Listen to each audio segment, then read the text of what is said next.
عوام پر حکمران کے حقوق. حکمران کے عوام پر کیا حقوق ہیں؟ محمد سلمان منصوری یو پی. یعنی عوام حکمران کے عوام کے پر کیا حقوق ہیں، یہ کیا مطلب ہے ان کا؟ حکمران کے عوام پر کیا حقوق ہیں، ایسے ہونا چاہیے تھا نا. دیکھیں، جہاں حکمرانوں پر لازم ہے کہ وہ عوام کا خیال کریں، تو شریعت نے عوام پر بھی کچھ حقوق رکھے ہیں حکمرانوں کے لیے. ان میں ایک حق یہ ہے کہ جائز باتوں میں حاکم کی اطاعت کی جائے. نمبر 2، اس کو عزت دی جائے. رسول اللہ صلی اللہ علیہ وسلم نے فرمایا انزل الناس منازلہم.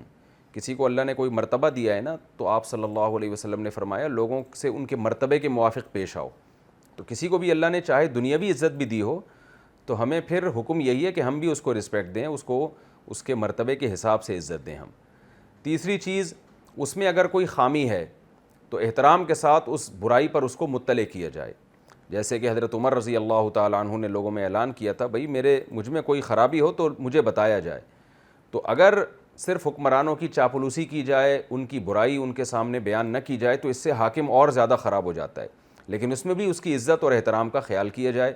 آج ہم نے بہت سے لوگوں کو دیکھا ہے کہ وہ حاکم کی غیر موجودگی میں بہت زبردست تقریریں کر رہے ہوتے ہیں اس کے خلاف، وہ ایسا ہے، وہ یوں ہے اور وہ یوں ہے. جب سامنے بیٹھتے ہیں تو چاپلوسی میں لگ جاتے ہیں وہ.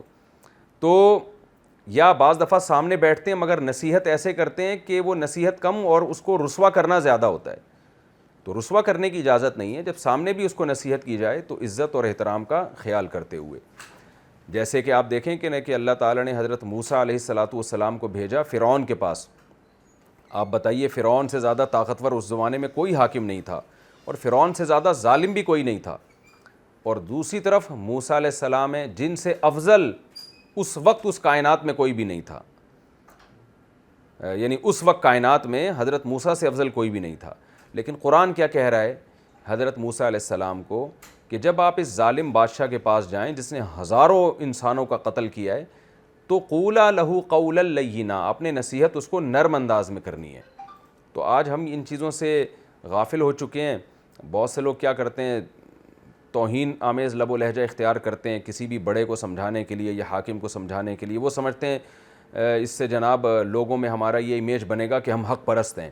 تو اس سے کچھ لوگ متاثر تو ہو جاتے ہیں کہ بھئی بڑا حق پرست آدمی ہے، ڈرتا ہی نہیں ہے کسی سے، لیکن اس سے فائدہ معاشرے کو بالکل بھی نہیں ہوتا. تو نہ تو حاکم کی چاپلوسی کی اجازت ہے اور نہ اس کو ذلیل اور رسوا کرنے کی اجازت ہے. تو اس کو نصیحت کی جائے عزت کے ساتھ، احترام کے ساتھ، اور اس کی اصلاح کی کوشش کی جائے. اور یہاں تک، اور چوتھا حق یہ ہے کہ حاکم کے خلاف بغاوت نہ کی جائے، کیونکہ بغاوت سے ملک میں انتشار پھیلتا ہے اور قتل و غارت کا میدان گرم ہوتا ہے، اور اس سے یعنی مسلمانوں کا یا قوم کا اتحاد ٹوٹتا ہے.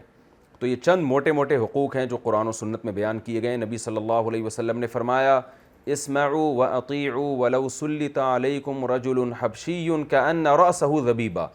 سنو اور اطاعت کرو اگرچہ تم پر حبشی غلام ہی مسلط کر دیا جائے اور اس کا سر کشمش کی طرح پچکا ہوا کیوں نہ ہو. یعنی پرسنالٹی کے لحاظ سے بھی وہ حاکم بننے کے لائق نہیں تھا، غلام تھا اور حبشی تھا، مگر جب ایک دفعہ بن گیا تو آپ نے فرمایا اس کی اطاعت کرو تاکہ مسلمانوں کا اتحاد پارا پارا نہ ہو.